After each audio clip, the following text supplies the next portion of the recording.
Air merupakan sumber berharga dalam kehidupan manusia. Secara purata, sebanyak 8% air adalah untuk penggunaan domestik, 22% air untuk perindustrian dan 70% air digunakan untuk pertanian.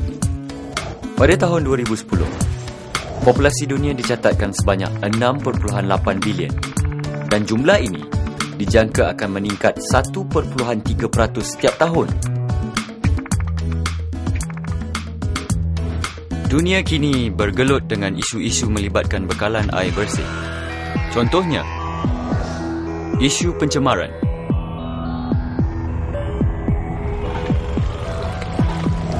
krisis ekonomi,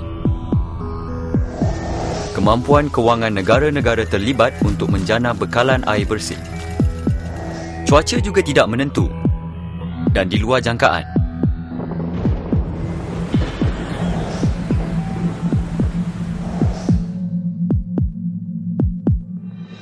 Persoalannya, mampukah sumber air yang sedia ada menampung permintaan yang semakin meningkat?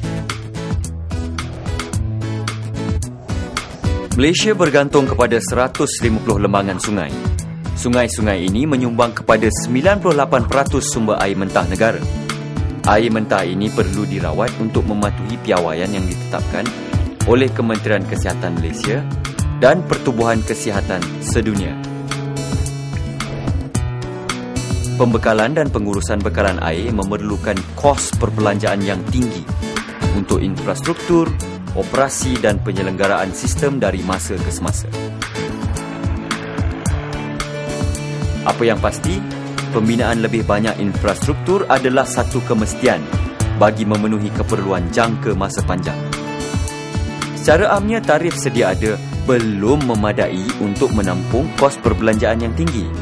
Ini memberi kesan kepada keupayaan kerajaan untuk menyediakan sistem bekalan air yang lestari kepada pengguna. Pembinaan infrastruktur merupakan titik permulaan bagi proses pembersihan air bagi penggunaan domestik. Secara amnya, infrastruktur terdiri daripada tempat tadahan air, loji rawatan air dan sistem perpaipan yang kompleks dan berbatu-batu panjangnya.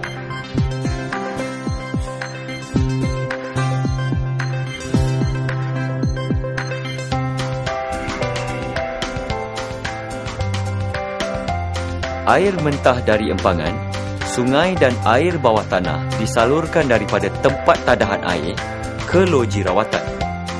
Proses rawatan pertama ialah pengudaraan. Ia berfungsi untuk meningkatkan kandungan oksigen dalam air dan menghilangkan bau dan rasa. Proses rawatan kedua ialah pengentalan dan penggumpalan. Di sini, partikel kecil atau flok akan terhasil. Flok dan air akan mengalir terus ke proses ketiga, iaitu pemendakan. 95% flok akan mendam dan air akan terus mengalir melalui proses rawatan keempat, iaitu penapisan. Proses rawatan kelima ialah pengklorinan. Ini memastikan kandungan air tidak mengandungi kuman membawa penyakit. Seterusnya, air bersih akan dipampkan ke kolam imbangan dan terus ke kolam servis berhampiran kawasan perumahan atau perindustrian. Melalui jaringan perpaipan, akhirnya air bersih dan berkualiti akan sampai ke pengguna. Air yang telah digunakan akan disalurkan semula ke loji rawatan kumbahan untuk dirawat sebelum dialirkan semula ke sungai. Sedarkah anda bahawa pencemaran merosotkan kualiti sumber air mentah kita? Air tercemar mengandungi pelbagai kuman yang boleh mengakibatkan penyakit. Proses rawatan menjadi intensif dan rumit lalu meningkatkan kos operasi.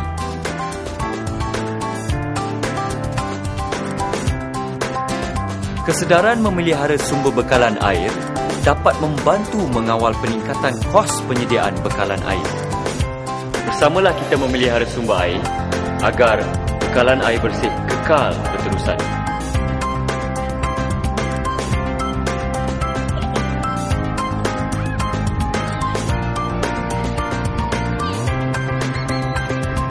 Air, asas kehidupan, warisan sepanjang zaman.